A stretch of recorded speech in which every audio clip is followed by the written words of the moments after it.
Attention young ladies, attention young ladies.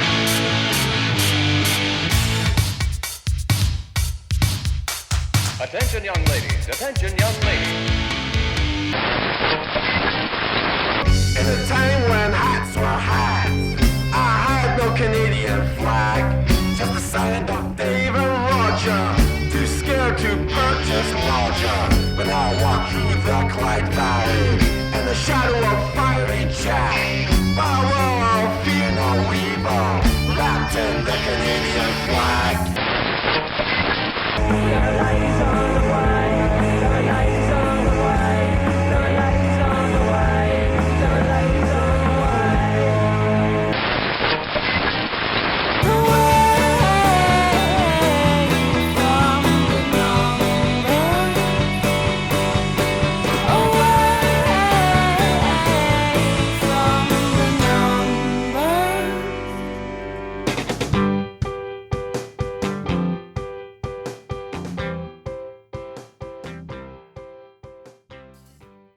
Well, hello again, and welcome to episode 113 of There's Still Time, the AFTN podcast. I'm Michael McCall. I'm Steve Pander. And we're going to bring you the second of our Canadian Women's National Team special podcast in the lead up for the Women's World Cup. And you can't have a women's podcast without Canada's leading voice in women's soccer, Harjeet Johal. Hey guys, thanks for having me on again. It's good to have you on, Har. We'll be using the interviews that we had on for Media Day a few weeks ago. Yeah, it seems about a month ago now. Yeah, it seems like a long time ago, that's true.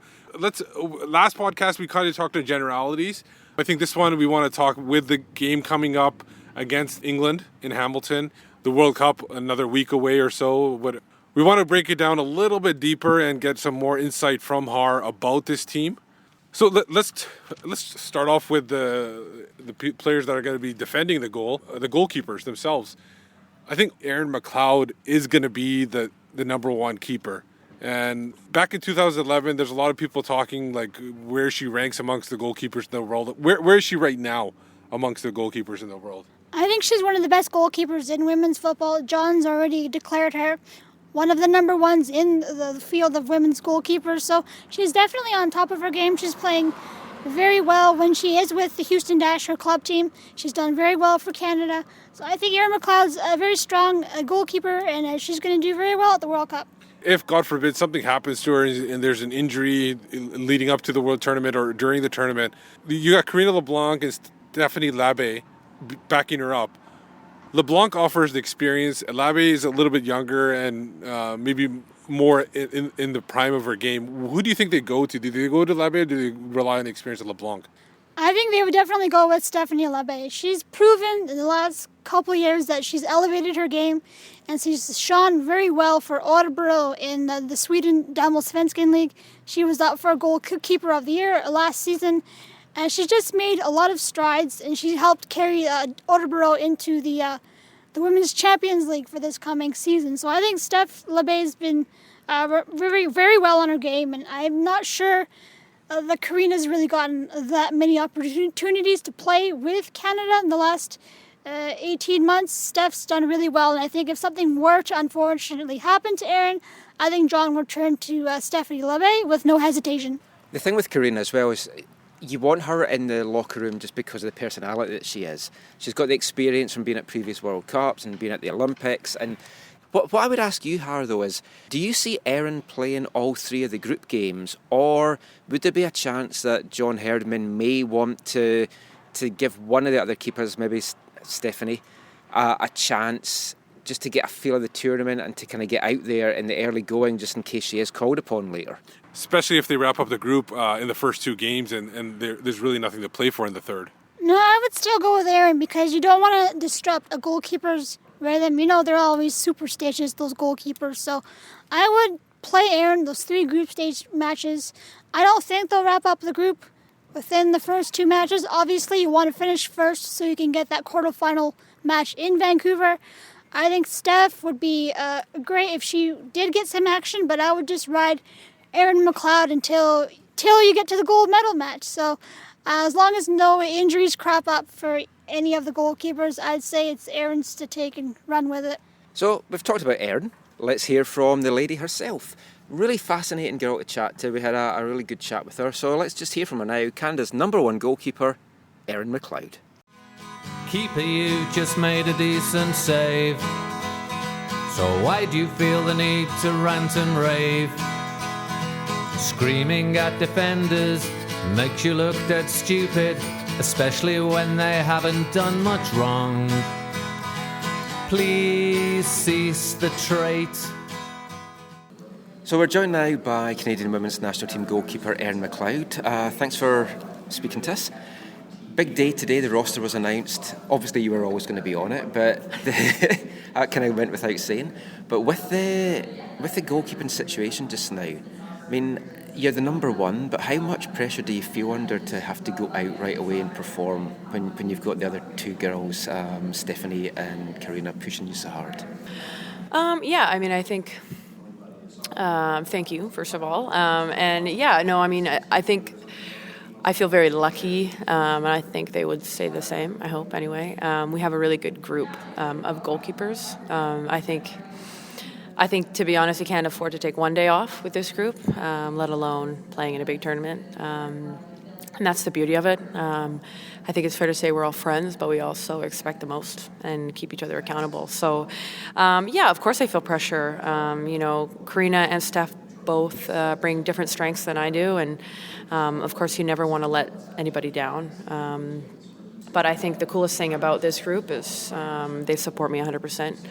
Going out there, whether I play or not, and whoever would be going out there, it's part of our job, I think, to just support them. And the group has been together for quite a while now, and it's hard to kind of say this in a night. There's no other way of saying it, but it could be the last time that you guys play in a World Cup, a lot of you together. Does that play in your mind, knowing that not only could it be your last World Cup, but you're on home soil as well, and you've got the pressure of the nation on you? Yeah, I mean, I think going into this World Cup, all of us have just known that this is a once-in-a-lifetime opportunity. And whether that's your 17-year-old Jessie Fleming, or you're a Karina Leblanc who's older than that, and Twice her age. Yeah, basically, yeah. But I think just playing at home, like this literally will come around once for all of us. And so I think in that respect, we're not taking anything for granted. And I think, that's the best way to live anyway. And play, being grateful and being present in the moment is when you become your best. Now, looking back at that World Cup in 2011, that was obviously a low point for everybody. Everybody talks about it. You guys talked about it yourselves too. Right. But then you rebounded in the Olympics and made a huge achievement there. Do you take both experiences and kind of meld them together and try to use that as a guide for this World Cup coming? Yeah, I mean, I don't think the bronze medal would have happened without it. The 2011 disappointment, I guess. I think what was hard after the 2011 World Cup is not only were we totally unhappy with our performance and we underperformed, I think we also got a lot of heat from back home, and Canada was really upset that we underperformed, and so that was really upsetting for us. I know it was even hard to be home and play on Canadian soil, and then we just knew we had something to prove. And at the time, it was to prove that we were one of the best in the world, and we didn't deserve to be last place. And I felt, especially through that U.S. game and a lot of things that happened at London, Canada kind of fell back in love with us as a team, and that was really important. And, I think from both experiences, we know the amount of pressure and criticism you can get from the media, but at the same time, how important connection is. And I think the thing that's different now is we don't want to prove that we're not the worst. We want to prove that we belong to be with the best, and consistently. So I think that's kind of what we've taken from both. You've obviously now playing with the Houston Dash, and you have your significant other, Ella Masser, on the team. She's obviously American. She's had a cap. Now, is she going to be cheering for the U.S. or is she going to be cheering for Canada? That's the big question. Especially if you play each other. Oh, yeah. Well, we've already had this discussion. She said she'd be Canada all the way. Yeah, she definitely has a cap. But, I feel very grateful that, that first of all, she is my partner. But, it's nice to have, I think it's important as an athlete to have kind of a life outside of the game, and to have that balance. And even though we've played on the same team, and she creates that for me, and I think it's also really important for me anyway, because I'm obsessed. Some people would say I'm obsessed with soccer. To have like a soccer brain that's always there to critique me and also help me. We're definitely a partnership. So, but yes, she'll definitely be wearing a Canada jersey because I keep supplying her with them, so that she has no choice. Now, one of the things which we do in our show, we do a teammate section. So we spoke to, we won't say who, we spoke to somebody earlier, asking them about some of their teammates, and your name came up as somebody that takes the longest in front of the bathroom mirror. Me? That's interesting. You'll have to listen to the podcast to find out who said it. I guess so. She rattled off 3 or 4 names, and I'm always saying that she said you, but judging by your reaction, maybe she didn't. She did say, though, that you had some of the best dress sense. Oh, well, I'll take that compliment. Most time in front of the mirror. Well, if it's not my roommate, I don't know. Who is your roommate on the Carmelina No. Moscato. I'm going to have to listen to it back now. Maybe I've got that completely No, wrong. I mean, if it is, then I guess you got to change some habits. but I didn't think that was me, but They were having difficulty picking somebody, so that's why they just rattled off a whole bunch of names. I just throw me. Who is your best friend on the team? Is it Carm from rooming with her, or? That's a tough one. I think I'm lucky to have. I don't know. We've grown up together, So I just think, Sink and Rian and Dee and Rob and Gail. I mean, there's just some people that are family. Definitely Carm. It's hard to just choose one person, and I think it's a different bond. I do have best friends outside of the team, but it's a different.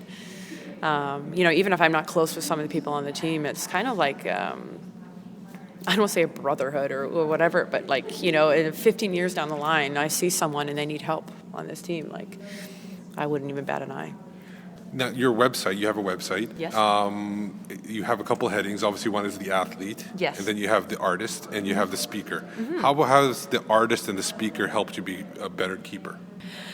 Whether it's on or off the pitch. Yeah, well, first of all, with the speaker aspect, I started doing some corporate speaking. My brother-in-law hooked me up with some TD talks in front of the most intimidating and powerful people in Canada. So once I felt pretty good in front of that crowd, I figured I could continue on. But I think for me, why I love speaking is because, you always say, oh, I wish I would have known that when I was 13. And I think with young girls, especially, it's, there's always there's confidence and there's body image issues, and there's just a lot of things that I think sport helps. And I think having, a sense of awareness and kind of an empowering, you want to empower young people to believe that they can do anything they want. And I think once you do it once or twice, it's almost you feel like it's your responsibility, because if you could live your life fuller, why wouldn't you, So I do take a lot of pride in that. My most recent, I did a talk in the Squamish Nation, and, there's a lot of young girls there who are seeking to be motivated more and more. And so I think there's so many opportunities, and there's women in this room I watch work their butts off endlessly, and I'm so proud to call my teammates. So there's that aspect, and then the art is something that I've always loved doing. The first thing I remember drawing was sketches of the number 99, because I was totally obsessed with Wayne Gretzky, and now I had my first art show I don't know 2 years ago now, and sold it out, and you can make some money on the side doing that, so I can't complain. But I had a look at some of your pictures just when we were researching you, so they were really good. Thank you. Yeah, and I really believe in life balance, especially as I get older, and realizing the importance of that, and with the art and the speaking, and it's good to be passionate and find other outlets, so that you're not always thinking about soccer, especially with my mind, where I become pretty obsessed on small details of the game that sometimes they kind of overtake me, so I have to make sure that I keep that balance. Thank you so much for your Perfect. time, Erin, and good luck with the World Cup when it comes in. Great. Thank you very much. Thank you.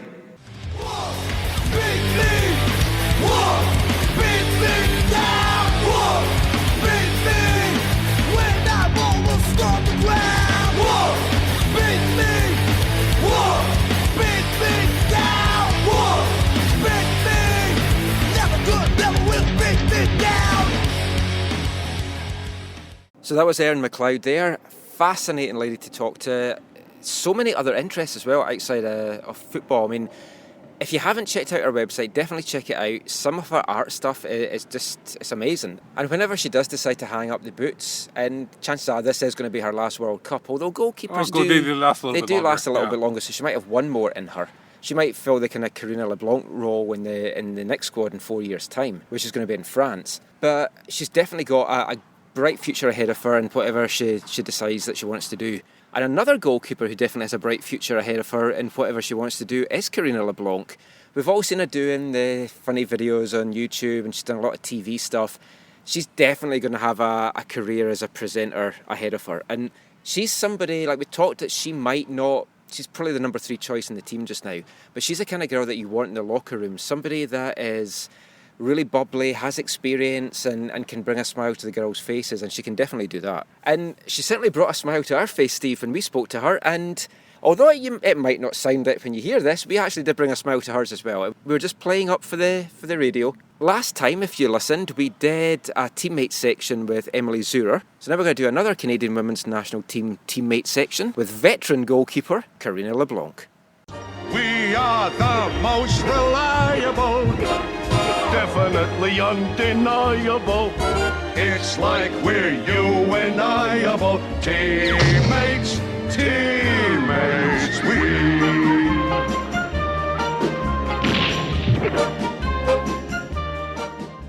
So we're joined now by Karina Leblanc, and we're going to do another of our Canadian Women's National Team teammates. Woo. So the first thing, Karina, to ask you is, who is your best friend in the team?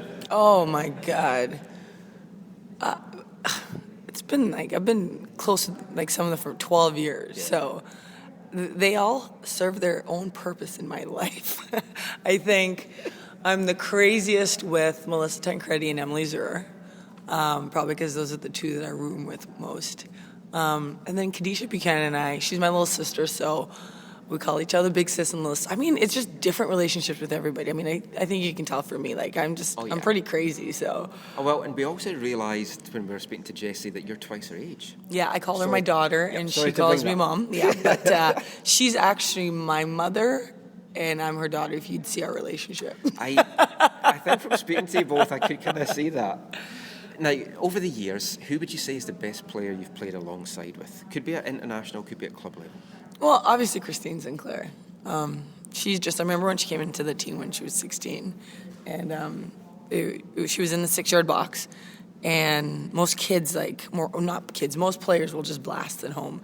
And I remember going and flying out to be big as a goalkeeper would, and she just placed it in the back of the net. And I was like, what is this? Who is this kid?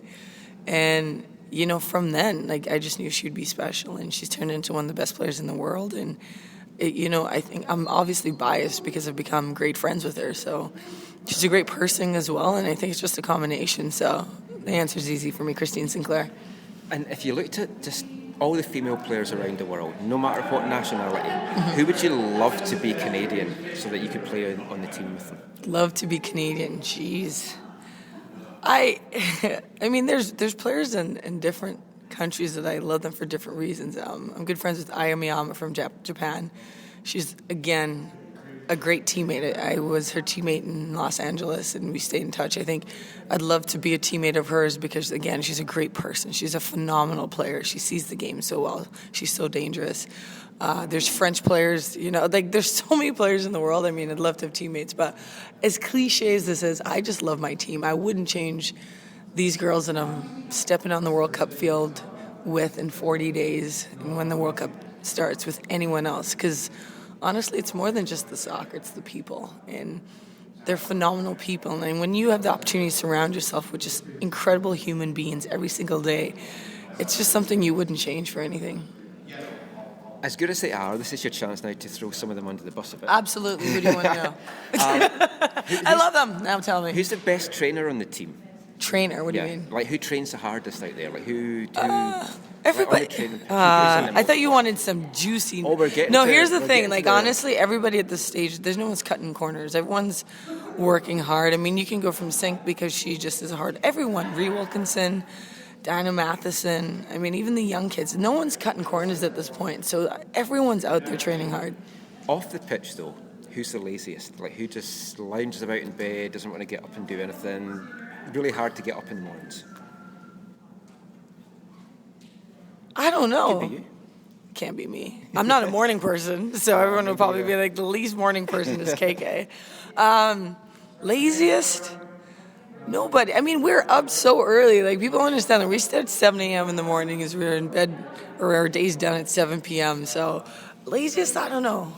Come on, I can give you. Ask me something. Who's the most difficult to like get up, or who likes to sleep in? If they There's no sleeping in. So, but I'd say the most off difficult to get to do things that she doesn't want to do would be Rhea Wilkinson. But the things I try to get her to do are like dancing, singing. Sonneteous anything. Yeah. Like the stuff that, in the locker room, every single game, like I'll be dancing, I'm like, come on, Rhea. And she'll just look at me, and this is what, like 10, 12 years later. She's the most difficult to get to do anything she doesn't want to do. Who's the biggest moaner on the team? Mourner. No, moaner. Like, who moans the most? Moans the most. God. That's my accent. Yeah. Moaner. Who's the biggest moaner? Or whiner, I guess. A finer? Whiner. Whiner. Who whines? There's no whining on our team. Oh, someone has to moan. Like Emily just rattled these folk off. Oh, she did? Moaning. She named you for most of it. Yeah, right. I don't moan. I don't know. Like, people don't moan around me, though. That's the thing, because they'll know if they do. I'll be like, are you kidding me? Do you know how fortunate we are? Like, I'll give them a lecture. So everyone's just like, hey, good morning. Who's the most intelligent and who's the least intelligent? Most intelligent would be Karina Leblanc. Goes without saying. Least intelligent. Man, you're trying to get slack on... It doesn't have to mean that they're dumb, but who doesn't have says the dumb, like, street okay, smarts? I'll tell you what, who says sometimes the silliest things. I'd have to go with Lauren Sessamon. Blonde. Yeah. Don't want to be stereotypical. Yeah, she said, but it's not dumb, it's just funny, because she asks questions like, Sess, did you really just say that? And she's thinking about it, like, no, I didn't. She cracks me up a lot, yeah. I mean, but plus, because she, like, I remember one time I did a KK cam on this. It was a Starbucks cup, and it had NFL on it. And she was like, oh my God, who's your favorite NFL team? We're like, non-fat latte stuff, Sess. I mean, she was just like, come on. Or she'll just say silly things where like, just think about it first, She's American. I know. She asked if we had the same Christmas the first time she was out no. here. Yep. Oh. Yep. Put it out there. But You I love her. will. Sass, I love you. Who's got the best taste in music and who's got the worst taste in music? Best taste in music. Again, I'm going to go with myself. Just kidding. Well, Kadisha Buchanan, Desiree Scott. The girls that we like to do little dancings. Ashley Lawrence. Melissa has great music. Robin is the DJ of the group. So she'll put together playlists. Emily said that's it. She'll put together playlists that mixes from the 80s to the 90s to the 2015s where the young kids can kick in. But and the worst would be easily Rhea Wilkinson. I mean, she listens to stuff where I'm like, this is painful.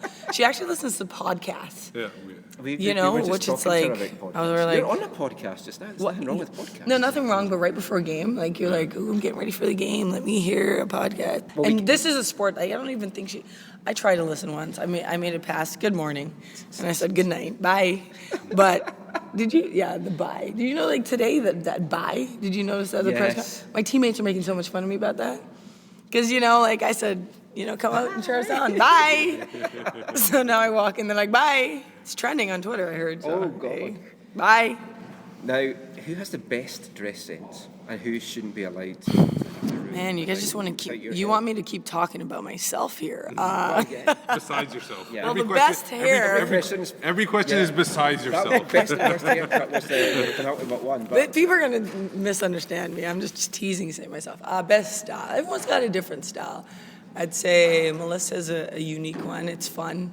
It's different. Erin has a good one. Carm is the most outrageous. I couldn't wear 90% of the things she wears. Did you put those things together? But she rocks it with confidence. We're like, I guess that's got to go. But no one else in this world would dare try that. We're working on Rhea. Yeah, we're working on Emily Rhea, trying to get that game up, where like you're gonna be single for life if you keep doing what you're doing.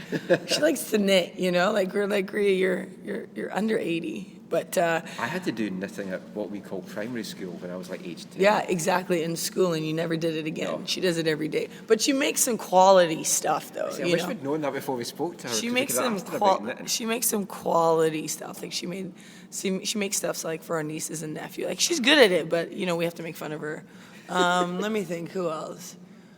It just everyone. Like, I think everyone's own personality comes out in the way they dress, and so I'm forgetting. Like Kaylin and Janelle, they're trendy. So is Lauren Sessamon. Yeah, and I think I'm just a blend of everything. Most of the photos we see of Kaylin on Twitter, she's not wearing many clothes. Oh, I think she is. You're just looking at it the wrong way. I'm maybe looking at the wrong photos. No. You see, like they're going like Kaylin, Janelle, Sess, they're going with like the trendy look. So that's what's in, And some of the other players are going more with like the different style. I think everyone has a different style. Like to be honest with you, I go to like sometimes I'll have events and I'll go to Kaylin and Janelle and be like, does this look good? Help me out, Because they know what's in. They know, That's why it's good to have a team with like so many different players and so many different ages because, like all of a sudden I'm up to date on the music. I can do the nene. That's a new dance. The nene. Oh, see that? I don't know. Yeah, I didn't know that either. But now I can drop it. I can do the nene. I can look good on the dance floor and look young. I just listened to old punk from the 70s. Oh, yeah. Yeah, no one on our team does that. Thank God he's not around. I need to make a mixtape of You probably should because... like really angry name an stuff. artist of today. Of today? That I like? Well, let's just start with naming one. I'm trying to think now. Oh, yeah. Go ahead. Try. Just... Mogwai, Bell and Sebastian. Is that today? Well, they're Scottish bands. Okay, yeah. Just try one. Do you know a Canadian artist? Just try Canadian artist. He's getting nervous here, folks. I like... Oh, God. Are you Googling it? Our Lady Peace. I met my wife through Our Lady Peace. Oh, okay, cool. They actually interviewed us about how we met. Oh, really? Yeah. Okay. Modern Canada. Help, Steve. Oh, boy. There's a guy named Justin Bieber. Oh, come There's on. Drake. There's Celine Dion. Yeah, but Drake's a Toronto There's Sarah fan. McLachlan. Like, dude, come on. Yeah, but I like more punky stuff like the Old Wells, a local Vancouver band. There's a well? Old Wells. They do our Is there a theme lot of song. wells? No. He's not getting it. No, I'm not. Old wells. So ALLWLLS? OH. Oh. Wells. This is a big language. Yeah. Language of the 70s. Be thankful I'm not doing the 40-minute interview. Yeah, Let's ask you one last thing then. Okay. Who is the longest in the shower, or who's the longest in front of the bathroom mirror? Okay, so I have to... While you're thinking about this, I'm going to think of Canadian bands. Okay. Well, I know if you ask the team, I'm always the last to leave. But that's not because I'm longest in the shower or longest in the mirror. I just waste time. Longest in the shower. I never know because I'm the last one. So I guess that's me. But it's not because I'm like the last one out there signing autographs, and then I'm like, I had to take a quick shower. But who's usually back there with me? I don't know. I imagine you would take some time in front of the mirror. No. Not from a bad sense. Oh, in that you look need at to take this. time. This interview's gone real good. I know. I'm saying you need the most time to get ready to look good. Yeah, that I'm came crying out now. really, really bad. I'm crying now. All right, it must be think- the music you listen to, Well, I Like- do listen to lots of dirge, and it's like slow, depressing stuff. Yeah, well, based on your last comment, you probably should listen to some happy stuff. Yeah, I don't do happy. Yeah. All right, I'm going to go and cry now. Yeah, thanks for joining us. Yeah, That anytime, went like well. never again. Well, thank you so much for your time, and we'll let you get on and speak to folk that are nicer to you. Yeah. We are the most reliable, definitely undeniable. It's like we're UNIable. Teammates, we.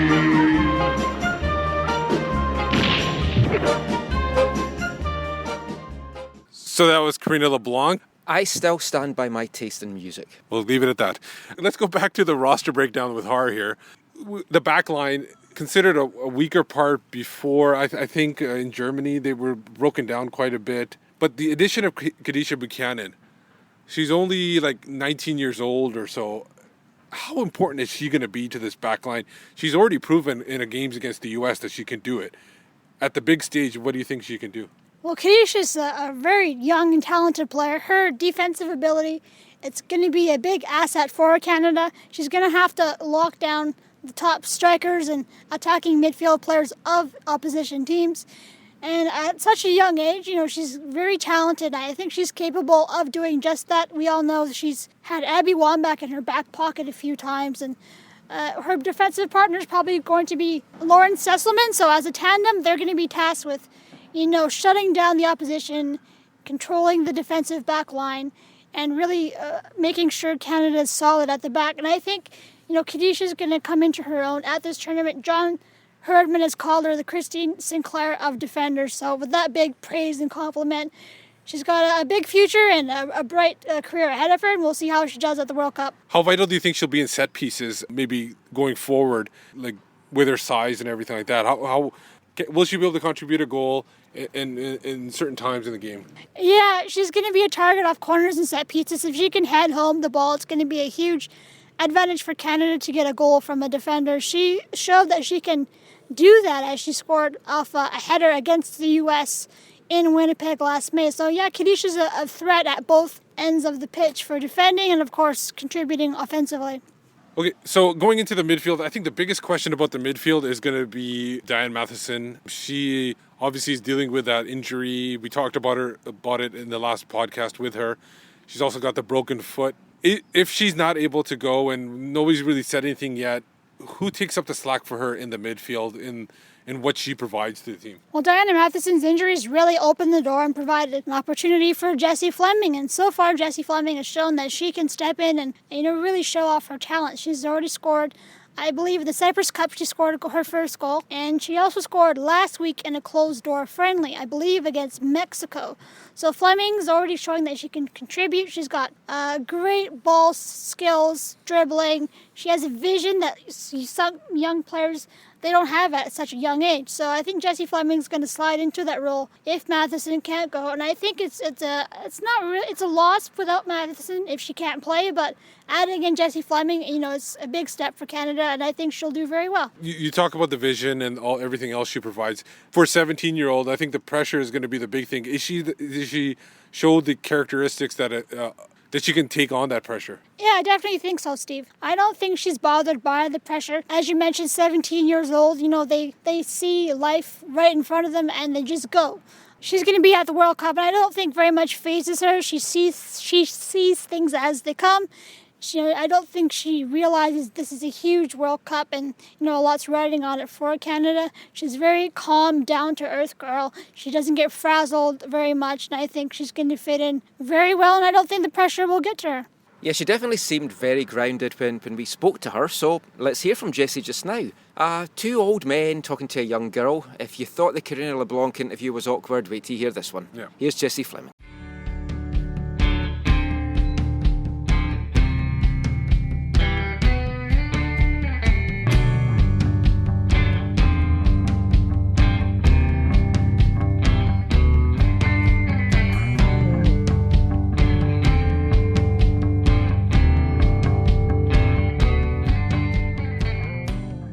So we're joined now by Jessie Fleming, the youngest player on the Canadian women's national team roster for the upcoming World Cup. So Jessie, first thing to ask you, being the young girl on the roster, how do you feel? You watched all these, the veteran players in the Olympics 4 years ago in the World Cup. Now you're a part of the squad. Mm-hmm. How do you feel about that? I'm just as excited as everyone else on the team. I think I've started to feel more and more a part of the team over the past year and a half, so I definitely feel, connected to this tight-knit group, so I'm just as excited as everyone else, and I'm ready to get this thing started. And you had the experience at the Under-20 World Cup, yeah. And that's kind of given you a taste for all the kind of sideshow that goes on as well as the football on the pitch. Yeah. How did you find that whole experience, especially because now you're going to be playing your second World Cup in Canada? Mm-hmm. Yeah, it was good. I think there's a lot of things we can take away from it in terms of, positives and, what it means to play at home, and how that can be an advantage, and then also learning from some of the distractions and what you look to avoid when you're playing at a home World Cup. So I think it was definitely a good experience for a couple of the younger players to get a taste for what it's going to be like. Now, John Herdman was saying that the young players in the team, you've got no fear, whereas some of the older ones, they've had the baggage of things not going well in the past, but the younger ones have come in. It's like water off your back, really. You don't let things bother you. Knowing though that the pressure of the nation is on you, I mean, how do you keep your feet grounded? How will you cope with the pressure? Yeah, I think keeping everything in perspective and putting it into stride. And then I think for me, just in terms of my play on the pitch, I think just keeping it simple, just going back to the basics. If you're ever stressed out or feeling the pressure, I think just going back to what and what you're good at on the field, and just taking a minute to calm yourself down and say this is why I'm here. This is what I'm good at. I think just going back to loving the ball, getting on the ball. How can I get on the ball? Just making a few good passes, and then really getting into my rhythm and doing what I do best. How was your relationship with the older players? It must be difficult because you made your debut at almost 16, just under 16 years old. Did they kind of calm you down when you were on the pitch, or was it more that you more affected them when they were on the pitch? I think it's a little bit of both. I think we feed off each other's ages. I think it's like having 22 older sisters, so it's a pretty neat relationship that I'm really lucky to have, and I love these guys to death, and I do anything for them. So you've been compared to Christine Sinclair. There's been an article that's saying you're the next Christine Sinclair. Is that something that you have to keep grounded, and you can't really have to ignore that kind of press because it might affect your game on the pitch? Yeah, I don't really I try not to pay attention to stuff like that. Yeah, sorry about mentioning that. No, it's okay. It's okay. Not to say that I ignore it. I mean, it's incredible to even have my name said in the same sentence as her. But I try to stay away from that kind of stuff and just focus on me personally, and just thinking about the present and how I can be impactful now. How was your relationship with your family? Obviously, being on the road a lot at such a young age, your parents, obviously, watching over you and everything. It's hard for them to let go. Is it something where you have to keep communicating with them and stuff like that? Yeah, I definitely say. I call home or I FaceTime home at least once every day. So I'm still talking to them a lot, and I miss them a lot. But I think. Just having experience being away from home over the past couple of years, I think I've changed as a person, and I'm able to live away from home, and I'm not fine. Obviously, I still need my parents, but I'm getting better at living away from home and kind of being on my own. But that's not to say that I don't call them every night and still love them and miss them. So it's a pretty unique opportunity. So I think they've got my back. Off the pitch, I mean, we're trying to kind of get to know a few of you just a little bit more. I mean, what do you like doing in your spare time? How do you relax? What kind of music do you listen to? I like alternative music. You're the first person that's had decent music taste, I would say, that we've spoken to today. I like listening to alternative music. Obviously, I have a lot of schoolwork to do off the pitch, but I like reading. I guess just, hanging out with my teammates, hanging out with the other youngins, and watching soccer, juggling, I don't know.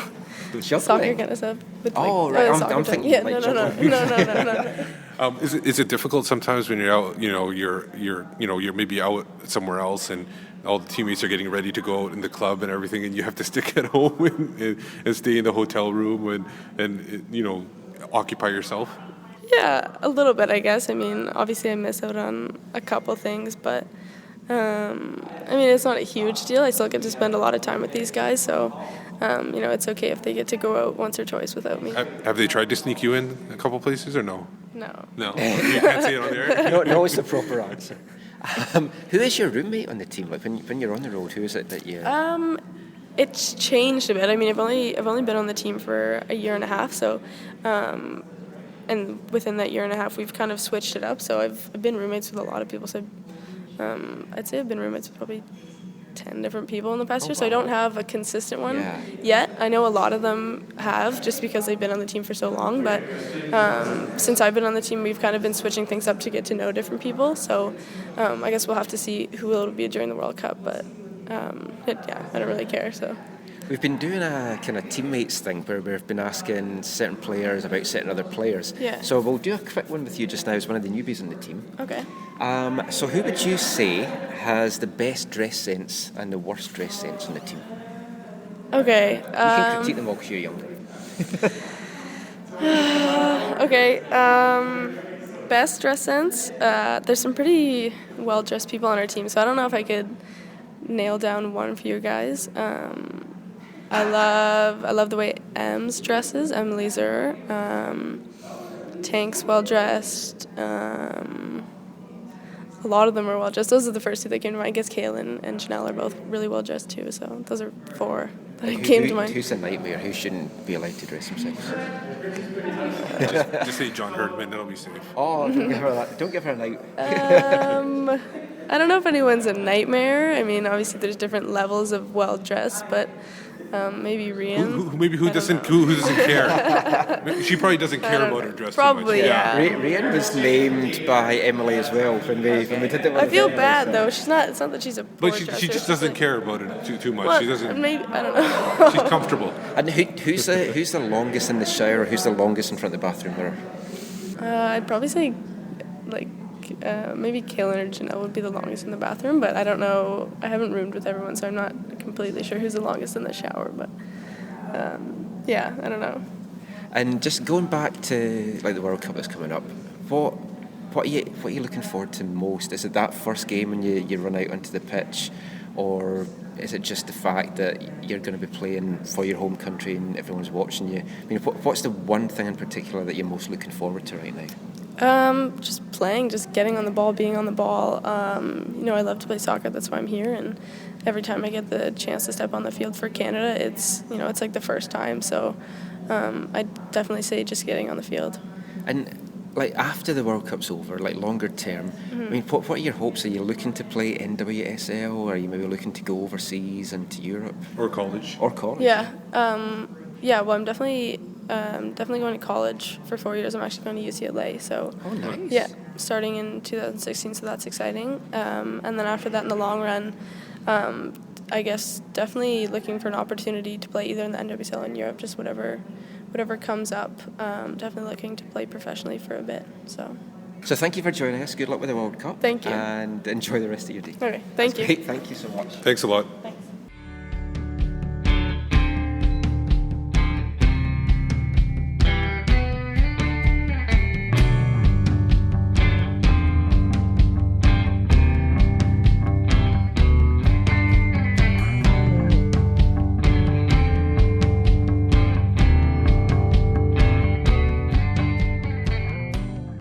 So that was Jessie Fleming. As you can see, very veteran-like answers there when the tough questions came on. I think she handled herself really well in that interview.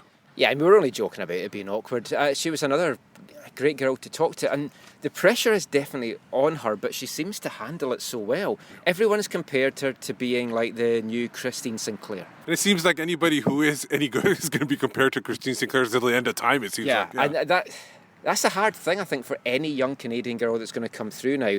Christine's just been this icon that whoever comes through, they're automatically going to be compared to her. Yeah. And in a way, that's not going to be fair. I wouldn't have a problem with her being the next Diana Matheson or even the next Caroline, save the injuries, obviously. But any one of those three players, I think she would be awesome in that role. Oh, maybe she'll have a brother I could do a podcast with. Possibly, down the road. Let's talk about the goal scorers. Obviously, everyone's focusing on Christine Sinclair. The opposition is going to be focusing on Christine Sinclair. If she's marked out the game, or she struggles, or she gets an injury, or she's just not on form, where are the goals going to come from for Canada? Well, they're going to have to come via committee. You can't have Christine Sinclair doing all the work. It's a World Cup. You need every player on board. And offensively, you're going to have contributions from Janelle Felino, Melissa Tancredi, Adriana Leong, even Jessie Fleming. It's going to be every player out there. It's going to have to find some way to contribute. So I think if Christine gets taken away by the opposition defenders, it's going to happen. You're going to have players like Sophie Schmidt as well come in there and contribute. So Christine doesn't have to have the entire load of a country on her shoulders. So it's going to be up to everyone as a team to find the back of the net. And Sophie was the leading goal scorer for Canada last season, so she's certainly capable of contributing. We know she's been asked to take on more of an offensive role, so she's a player that could very well have a big tournament. So I expect Canada to step up and help Christine and another veteran like Melissa Tancredi find the back of the net. Now, if those players that you named are in form and they look good going into the tournament, and maybe at first Christine Sinclair starts as a striker, do you think there is a chance for her? Because there have been in times in the past where she moves a little bit deeper in the midfield, where she can provide a little bit more of her playmaking ability, because she's not just a goal scorer, she is a playmaker as well, and it would take her away from the defenders and give her more space and be able to do more. Maybe she can score from the midfield. I think we'll see Christine both as a lone striker up top and also as an attacking midfielder. Canada likes to play a 4-2-3-1 and also a 4-3-3, so there's going to be a lot of mixing and perhaps mashing in terms of how to get Christine away from opposition defenders and make sure you can utilize her talents as much as possible to help her score and help her teammates score. So I think we could see Christine all over the pitch, and I believe we could see Melissa Tancredi up top as a lone striker as well. We saw that in the two matches against Japan in October. Last question about the roster. What's the one area on the national team where, not I wouldn't say their weakness, but where can the other teams expose those areas and beat them, whether it's them attacking or defending? I'd say it would have to be defending. You've got Lauren Sesselman just coming back into the team after an ACL injury. She's not really played with Kadisha Buchanan all that much. And on the left flank, you've got Alicia Chapman, who's basically just being discovered by Canada about a year and a half ago, maybe even less. Yeah, I think it was less than that. Yeah, so we're not really sure if the chemistry will come together. Hopefully it will. I really think Rianne Wilkinson is a calming influence at right back, so I think she'll help Kadisha and Chapman on the left flank with mentorship and just really anchoring the back line. So as long as they can communicate together, fill in for each other if a player's up the pitch or maybe out of position, I think Canada will be solid. And you've got Erin McLeod back there, so she's a very capable and strong keeper. So I think if the defense can come together and support one another, Canada should be able to be very solid back there. Now, one of the people that is going to help these guys defend in the back, and is definitely not a weakness, is their holding midfielder, Desiree Scott. And we had a chance to meet up with Desiree Scott. She was, in fact, our last interview of the day on that long day of interviews. So here is Desiree Scott, the Destroyer.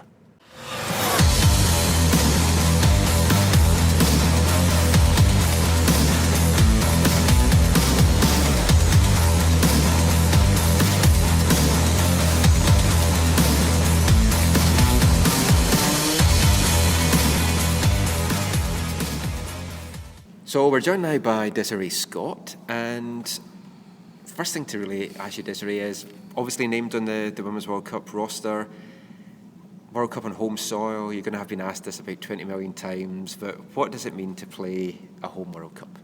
It's a dream of mine. Beyond pumped to officially be on the roster and to be on this journey with an amazing group of girls. And to play on home soil is a dream come true. And a tournament of this caliber with our family and friends in the stands is going to be absolutely amazing.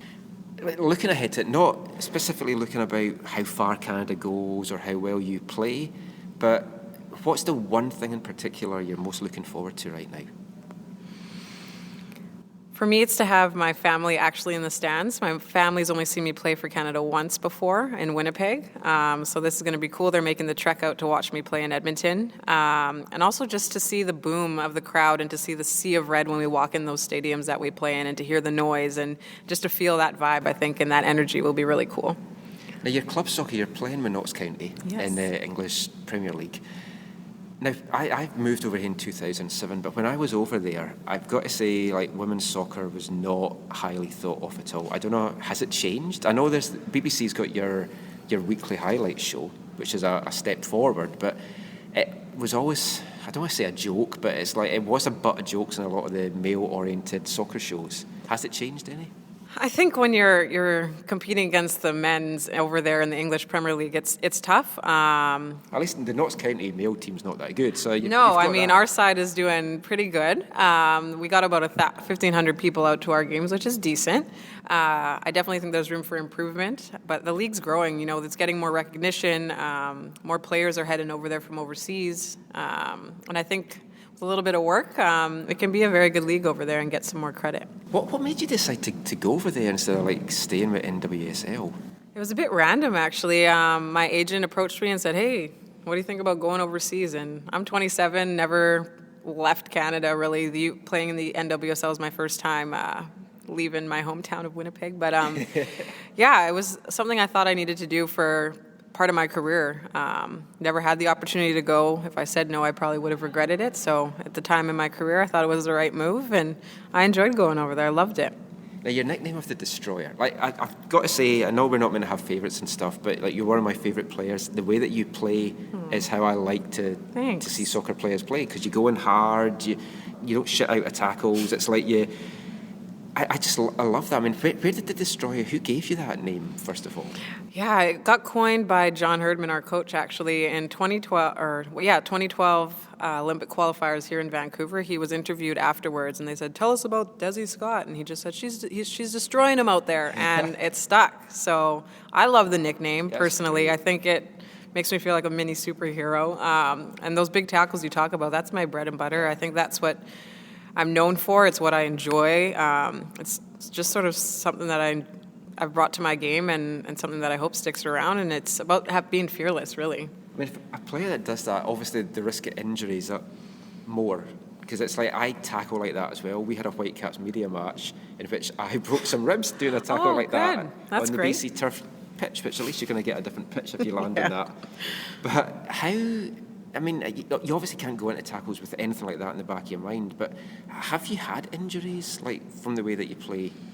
I've been pretty lucky, knock on wood, to be pretty much injury-free. You get the knocks and the bruises, but nothing major, and I think my low center of gravity helps. I got these big quads that save me in those tackles, and it's if you think about it too much, if you hesitate into a tackle, I think that's when people get injured. So it's really a no-brainer for me. I'm going to get stuck in, and I think having that mindset is important. Now you played with the 2011 in the World Cup in Germany. There was obviously some disappointment. Everybody's probably bringing that up today. But then you guys rebounded so quickly at the Olympics. Do you kind of take both of those experiences, kind of meld them together, and try to use that to guide yourself through this tournament? I think you have to. I think being at rock bottom, you learn a lot of things about yourself and about ourselves as a team, and to have that success that we did with the bronze medal. We've been through a roller coaster ride over these last few years, and I think we've grown as people and players, and I think we've learned a lot of valuable lessons through both experiences. And for this World Cup, we're going to be prepared for anything. You've done a lot of coaching as well now, a lot of clinics. I think you coach at University of Manitoba, your alma mater. Is that something that you want to keep doing and just kind of instill the next generation and keep it going with the Soccer Canada? Yeah, I don't get to do it as much as I like, obviously with the rigorous training schedule that we have, but I love working with kids. It's something I'm extremely passionate about, and anytime I'm able to do it, I love to give back and just get them excited about soccer and give back the wealth of knowledge that I've learned over the years playing for my country. Who's your roommate on the team? Lauren Sesselman. So what can you tell us about her? What's her bad habits? She is a bit of a messy girl. She leaves the dishes until I clean them, pretty much. So they'll sit there until I remind her. My wife and I do that, and then no one ends up doing them for ages. And I'll do them, and then 2 days later they're still there. So I'd say she's a little bit messy, but other than that, I love her. We have a lot of banter and good videos that we make on Instagram. We got the Cool Whip, Brown Shugs, Bone Crusher, and Destroyer. Like we're a pair, so it's cool. I'm happy she's back. We've done a teammates thing where we've asked different things like who's the most intelligent, who's got the best haircut. Oh. Actually, best haircut. Would you say it's yourself or Karina? Karina, 100%. I like the little cornrows, a little added touch. Yeah, no, Karina's always looking fresh. She's got the little quof at the top. She usually adds some red tips. Really lined up nice, no. But when we spoke to one player, we won't say who, one of the questions was, like, who's the least intelligent, but not so much that, but who hasn't got the street smarts? And Lauren's name came up. Oh, did that come up? As being somebody who might have a few blonde moments. I think that's accurate. I love the girl. She's one of my best friends, but I think she just needs to process things a little bit longer than most. She's not dumb by any means, but... Yeah, we heard she was asking, is Christmas the same day in Canada as in the U.S.? Yes, she had a few questions when she came over to the team in the beginning, but she's getting better. She's sorted. That's Wisconsin folk. Now, when you're over in England, I mean, when were you last over there? Because you seem to have been with the camp for... Yeah, luckily the team was okay with me committing fully to this World Cup prep, so I finished the season in mid-October, was the last time I was over in Knots, and I'll return post-World Cup in July. Okay. What do you like doing back there? I mean, I've been to Nottingham, I think, once, maybe even drove through it. There's not a lot going on. I mean, I'm used to this. I'm from Winnipeg, so I love that small town vibe. It's a big city. Yeah, so I don't mind it. Obviously, I'm over there to play footy, as they say. And that's pretty much been the focus. We're training every day. We're full-time. But I think the girls, we just get together and we have the banter. We enjoy going to movies. And, there's not a whole lot we do. Our lives are football. So what about food? Because it's like food over there. I struggled with it. My diet's dreadful. And it's like my wife was so healthy. She's Canadian. And then she moved over to live with me for a while. Then her diet just went to hell. Man, the fish and chips, I tell you, it's a struggle, but it forced me to have to learn to cook.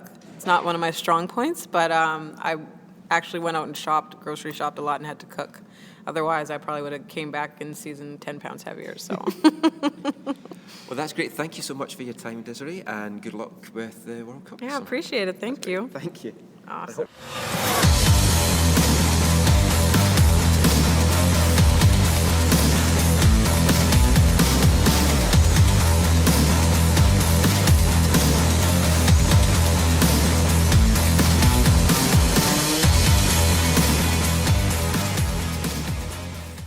So great fun talking to Desiree Scott there, and it was nice to bond with somebody over unhealthy food. I think you two could have talked about fish and chips for a while there. Now, enough of Canada. Well, enough of Canada. Love Canada. You traitor! It's like, I didn't know you were Lucas Cavallini doing the podcast. Oh yeah, but enough of speaking about Canada, specifically themselves. Let's talk about the opponents they're playing in their group, at least to start off with. You have three other teams. None of them are in the top 10, but none of them are beyond 20. So they're all grouped into teens and everything. So none of them are the strongest teams in the world, but none of them are the weakest teams. So it's kind of like they're going to have to play even teams throughout the whole thing as per FIFA rankings, which obviously everybody knows are set in stone and nonsense. The God's word. Let's go in order by the FIFA ranking. Netherlands, the Dutch, they're ranked 12th. There's no Arjen Robben on the team. No, but they put out the Scottish girls. So that's at least a guaranteed one time you'll be cheering for Canada in this tournament. But the Dutch themselves, this is actually their first World Cup. They haven't really, even the Euros, they've only qualified twice for it, the last two times. What can you tell us about them? Are they? It was just the strong European competition that prevented them from getting to these tournaments, or is it just that they're still building their team together? They've got a very young team, so they're just kind of developing and finding out their own strengths and building team together. So I think Holland's, it's a very surprising team. They've scored goals for fun, so they've got a very strong offensive attack. So based on that, they're going to be a team that wants to come out and score. Their back line and the goalkeeper could be a weakness for them. So the key is basically shutting down their top scorers, and perhaps Canada can do that. Manon, I'm hoping I'm pronouncing this right. Manon Melish is their leading goal scorer on their national team. Is there anybody else that is a dynamic player that's coming up and we should be looking out for?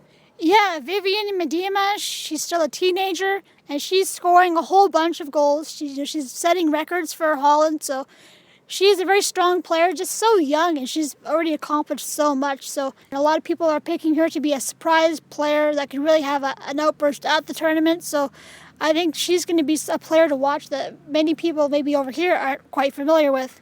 So China, who they're opening the tournament against, are the next ranked team in FIFA. They're 16th ranked. They're a team that missed the 2011 World Cup. It was the first time they ever missed it. They were number 5 back in 2003. They were the runners-up in the U.S. They've been Asia champions 7 times between 86 and 99. What do you know? Do you know anything about this team, or is this the team that just stays so secretive? There's nobody plays outside of the country that it's hard to get an idea of who they are. Yeah, you're right, Steve. Exactly that. It's hard to get a read on China. They're very secret. I couldn't really tell you who their top players are. They were a very strong force, very strong team about a decade ago. They've had a bit of an influx with player changes and personnel and tactics, so they're a bit of an unknown and a mystery. So we'll have to see what Canada has to go up against on June 6th when China and Canada open up the tournament. So yeah, China's a bit of a surprise. We'll see what they can put together. Looking at their team, they're in the last tournament they played, and the oldest player seems to be 26. We don't know how reliable those ages are. Look at the Olympic gymnasts from China. So it'll be interesting to see, and it could be a pitfall for Canada going up against them, not knowing too much about them. But I'm sure Herdman's at least got some scouting on them. Well, they beat them in the China Cup back in January, so they're a bit familiar with China. I'm sure they'll have a sense of what to expect, but for the viewers and the fans, it's a bit of an unknown team, so we'll just have to see what they bring. Okay, and then finally, John Herdman's old team, New Zealand, ranked number 17 in the world. They were, just 4 years ago, they were about in the mid-20s. Is this a team that has kind of used that base that John Herdman built for them and kind of turned that into a very solid team? I guess you could say John laid a bit of the foundation for New Zealand when he was coaching the Ferns. They're a strong team as well. They've got players playing all over the world in the NWSL and Sweden and I believe the FAWSL. So they're not an opponent to be taken lightly. Canada will have some familiarity. John will have a little bit of knowledge of what to expect against New Zealand. But that second group stage match is going to be very crucial because if you win that match, you put yourself in a great position to finish first in that group. So that's going to be a key opponent for Canada, and they can't take New Zealand lightly. Amber Hearn is obviously the number 1 goalkeeper, and it seems like they have experience almost every level of the team. There are a lot of caps on, and all these players are in their mid-20s as well, except goalkeeping. Is goalkeeping probably the number 1 issue? It's hard to say. I don't see a lot of New Zealand matches, so I'm not quite familiar with their goalkeeper. I will say that Ali Riley is a very well-known, strong, hard-nosed defender. She's going to be probably matched up with maybe a Sinclair or a Tancredi, so she'll be a player to watch for New Zealand. Now, their opponents in other groups. We're going to skip over the typical USA, Japan, Germany. I think we can assume those 3 are the top 3. Who is that number 4 team that can slide in, other than Canada, that can slide in and maybe take one of those top 3 spots? And Sweden had a fantastic qualifying. Yeah. Sweden has had a fantastic qualifying, but they're also an aging, older veteran team. They're dependent on a few key strong players as well.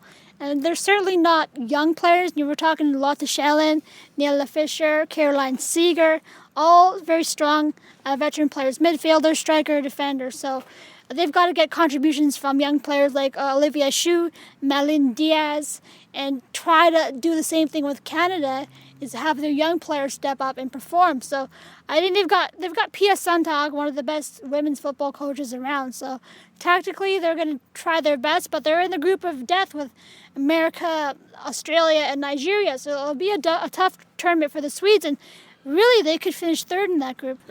But you were talking about me before. The Swedes, the French are that 4th team that really hasn't done anything in the tournaments yet. Not like taking the top spot, but they're on the verge of doing that right this year. Yeah, France has a lot of depth. A lot of their players play in the French league, whether it be with PSG or Lyon. So they're really together pretty much all year around, playing with each other, building chemistry. And the France has a coach that they named after Euro 2013 after they bombed in that tournament. So they're really coming together, and they've got a lot of depth in every position. They beat Canada in a friendly in April. So yeah, the French team's a tough team. They're ranked 3rd, and you can't count them out, really. Other than those, the top teams, the top 10 teams, is there a team out there that you see it could have a really major breakthrough, maybe with like an African team, a South American team, something a Latin American team, like somebody that nobody really expects anything of. Do you see any of those teams maybe not make the finals or even the semifinals, but maybe make a quarterfinal run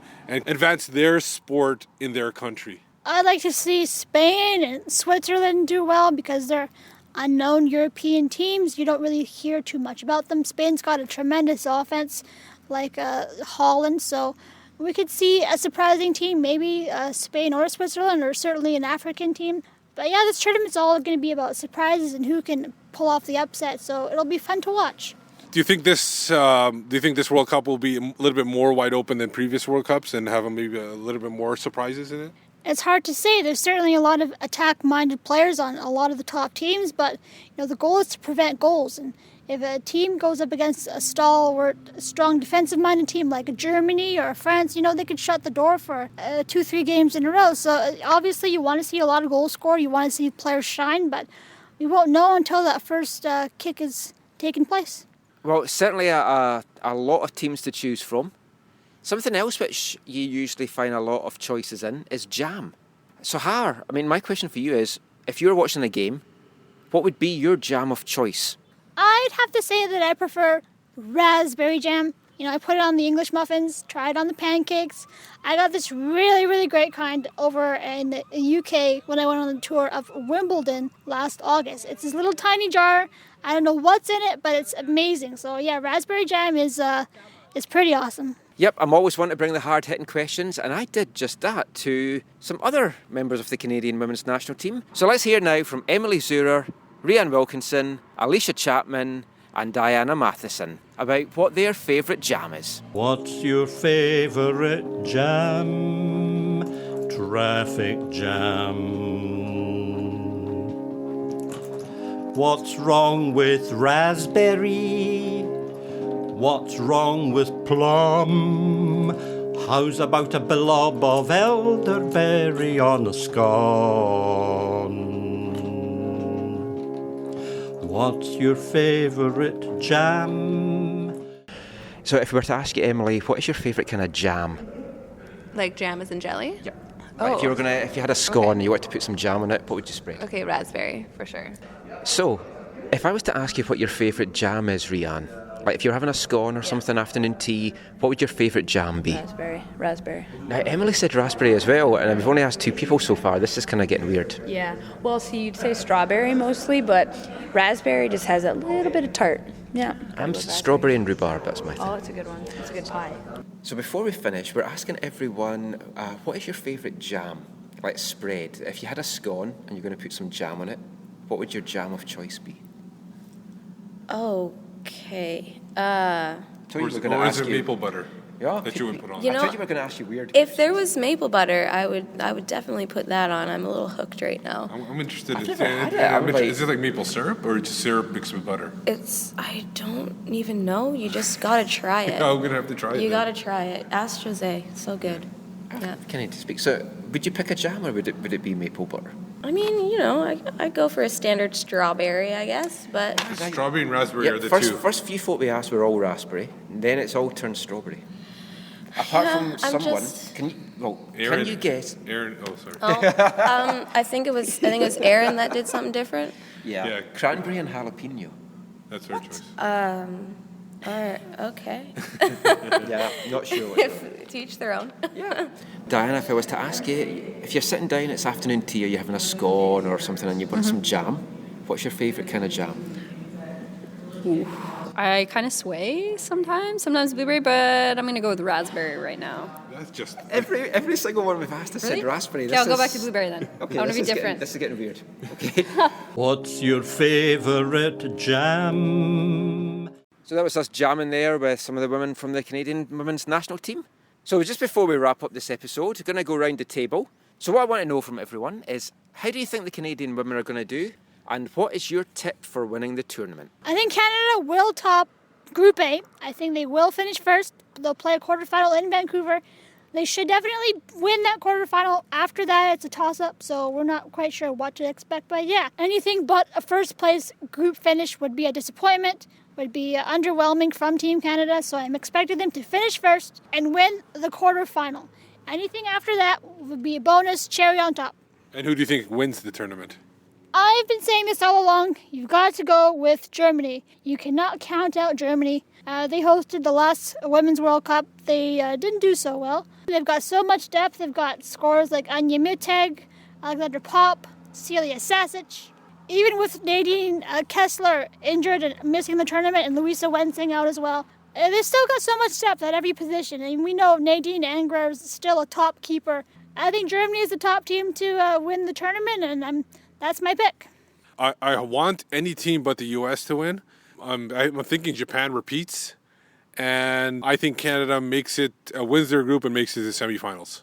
I see Canada winning their group. I don't know, I just have this feeling they're going to crash out at the quarter-final stage. I'd love them to go on and win it. I actually can't see past the US. I think they're going to do it. I think it's not exactly home soil for them, or home turf, but I think that they're going to have a lot of fans up here, and I think that they're going to just have enough of what it takes to carry them over. And they're so used to playing on these kind of pitches as well at club level. For all their moaning, they are used to playing on these pitches. Yeah, and I think the dark horse, I think all three of us can agree, probably the dark horse is France.